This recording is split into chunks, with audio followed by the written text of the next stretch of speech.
Olá pessoal, a gente vou tocar agora a parte de introdução ao Fire do Linux. A gente vai passar um pouquinho aí sobre a revisão que a gente tá tocando, referente agora ao Fire, tá bom? Aqui a gente tem a máquina que a gente tem da Security. Essa máquina Security está configurado o Fire por padrão, então ela já sobe com várias políticas de regras referente ao Fire do Linux, tá? O que seria, na verdade, antes de tudo, o que seria o Fire? O Fire nada mais é, pessoal, que um filtro de pacote, onde que tem uma tabela e tem várias linhas dentro dessa tabela, e se caso você queira bloquear, dentro dessas linhas vai estar falando o bloqueio. E caso você queira liberar, você tem nessas linhas a liberação referente à regra que você está especificando. Existem vários tipos de regras que podem ser implementadas, tanto para bloqueio quanto para liberação, conforme eu falei, mas também existe outras para você fazer uma manipulação daquele pacote. Eu posso estar trabalhando aquele pacote para que passe por um outro destino ou para que venha de uma outra origem. Eu consigo trabalhar e manipular os pacotes que a gente que está sendo trafegado no nosso servidor, beleza?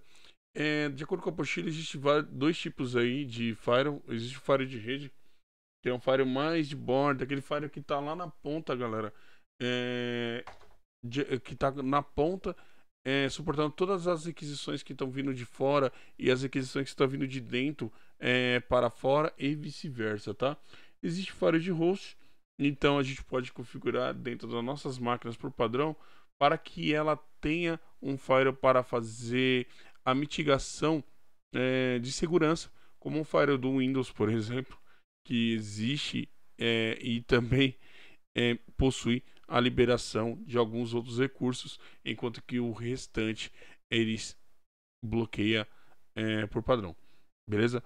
No Linux ele já vem com um firewall instalado. O iptables é o comando que gerencia um módulo chamado netfilter que fica na camada do kernel do Linux, tá?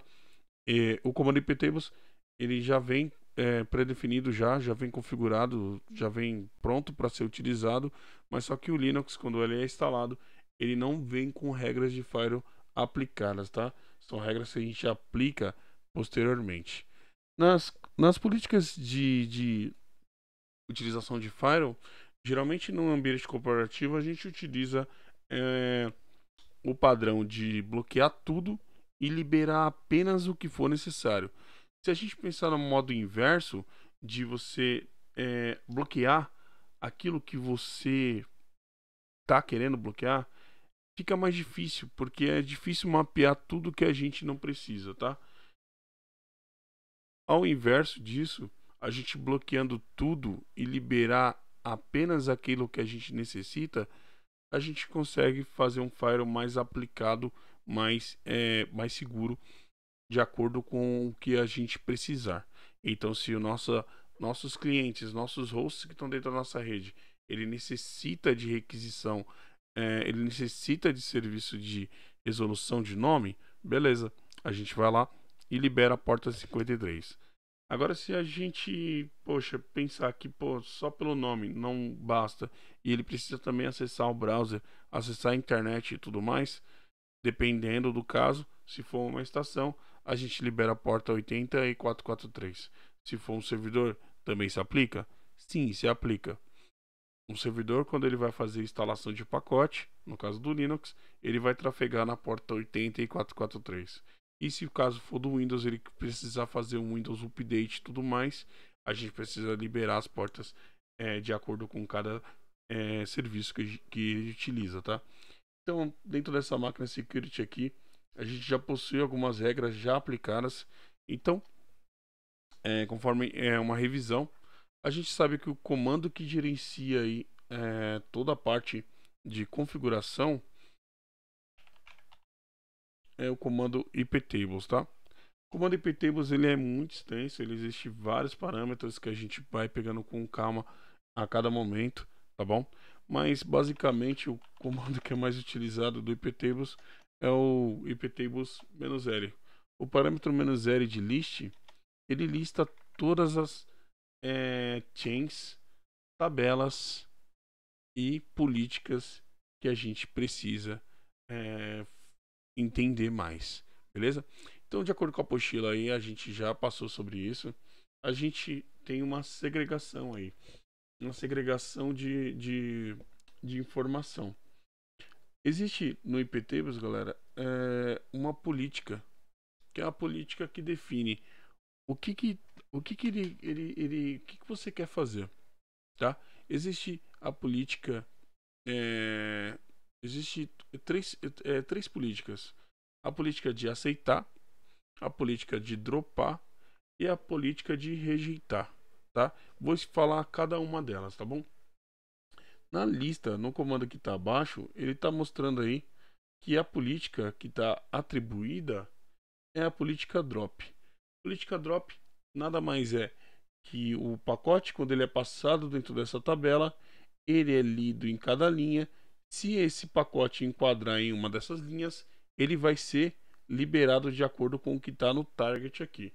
Caso ele passe por aqui e não seja categorizado com nenhuma dessas regras, ele vai lá e aplica a política mestre, que é a política do drop. Então ele passa por cada linha. Quando o NetFilter vai lá e faz a leitura, caso ele dá match com alguma das linhas, é liberado. Caso não, é atribuída a política que está acima, que é a política que está acima de tudo, tá? É a política de dropar. Então pensa numa esteira. Essa esteira, poxa, o pacote está passando por lá. O NetFilter visualiza. Ele verifica se existe alguma liberação para esse cara. Caso não haja, ele vai lá e faz o drop desse pacote, tá? Outra política que a gente pode ter é a política de accept. A gente, por padrão, todo Linux, ele vem com uma política de accept aplicado. Então, se a gente dá um sudo iptables na minha estação local, beleza, ele tem regras aqui, várias regras, tá? Mas nada mais do que essas regras são de Kubernetes, Docker e tudo mais que está rodando interno aqui na minha máquina. Mas a política padrão aqui que ele tem é a política de aceitar. Então ele independente do que esteja aqui abaixo, o pacote vai passar, mas no final ele sempre vai ser aceito, tá? Outra parte da política que a gente possui é a política do reject, beleza? O reject ele é diferente do drop, tá? O drop quando você faz a solicitação e, poxa, o seu pacote é dropado, você não tem nenhum retorno. Agora, quando você rejeita essa política, você deixa como reject, ele vai lá, o reject estoura um feedback do que aconteceu com o pacote. Então, poxa, eu fiz uma requisição em tal porta. O servidor vai retornar lá connect refused ou uma outra informação similar, tá? Enquanto que o drop ele não retorna nada, beleza? Além disso, de ter as políticas aí a serem aceitas, a serem dropadas, a serem rejeitadas, existe uma parte, uma categoria chamada de chain, tá? O que seria chain, galera? Chain nada mais é do que o fluxo do que tá acontecendo com o pacote, tá? Então a gente tem a chain chamada input, a gente tem outra chain chamada forge e a gente tem logo abaixo uma chain chamada output, tá? Essa chain, pessoal, nada mais é do que o fluxo. Então, tudo que está entrando nessa máquina é categorizado no input, tá? Então, entra pela chain input e tudo que está passando por ela. Então, se caso essa máquina for um firewall, ou for um gateway, ou estiver fazendo algum tipo de mascaramento de pacote que está atravessando por ele, ele passa necessariamente pela chain forward, tá? E se o pacote está saindo, ele passa pela chain output, beleza? Vou dar um exemplo. Poxa, o servidor que está aqui, ele precisa de uma atualização. Ele vai passar, pessoal, ele vai precisar de uma liberação da porta 80 para acessar o repositório para realizar assim o download dos pacotes atualizados e fazer a instalação. Então ele precisa de uma liberação no output, beleza? Ele vai mandar a requisição, mas a gente sabe que quando ele manda a requisição, ele também recebe essa requisição que foi solicitada, que é a resposta, beleza? Que pode ser o pacote sendo feito download, tá? Então precisa também da liberação do input, beleza? Então a gente tem que fazer a liberação de duas vias quando a gente está pensando localmente. Tudo que está sendo requisitado vai ter uma resposta. Ele vai sair o pacote e ele vai entrar. Então precisa da liberação tanto do input como do output. Beleza? Muitos sistemas operacionais e distribuição, ele valida numa seguinte forma, tá? Ele valida da forma de tudo que está entrando, eu vou dropar. Mas o que está saindo, eu vou deixar como accept. Isso economiza muita regra de firewall que está sendo atribuída no servidor, tá? No momento que eu pensar que o servidor ele nunca vai requisitar uma coisa, ele nunca vai ser acessado por um terceiro, a gente valida tudo que seja no input, tudo que seja liberado. Então a gente só libera apenas o que o pessoal vai acessar desse servidor, enquanto que o output fica accept e ele consegue fazer todas as requisições que ele necessita, como atualização de sistema e outras coisas que pode estar requisitando o próprio servidor, tá bom? Então, o último, a gente já passou aqui a política, a gente passou a chain, beleza? Existe chains diferentes para cada tipo de tabela, beleza? Existe agora, pessoal, atualmente 5 tabelas no iptables, no módulo NetFilter. A tabela filter, a tabela NAT, a tabela Mango, a tabela HAL e a Security, beleza? A última Security ela é mais gerenciada pelo SE Linux, e aí entra a parte de SE Linux aqui, a gente não tem fim, a gente começa a entrar outras coisas, tá?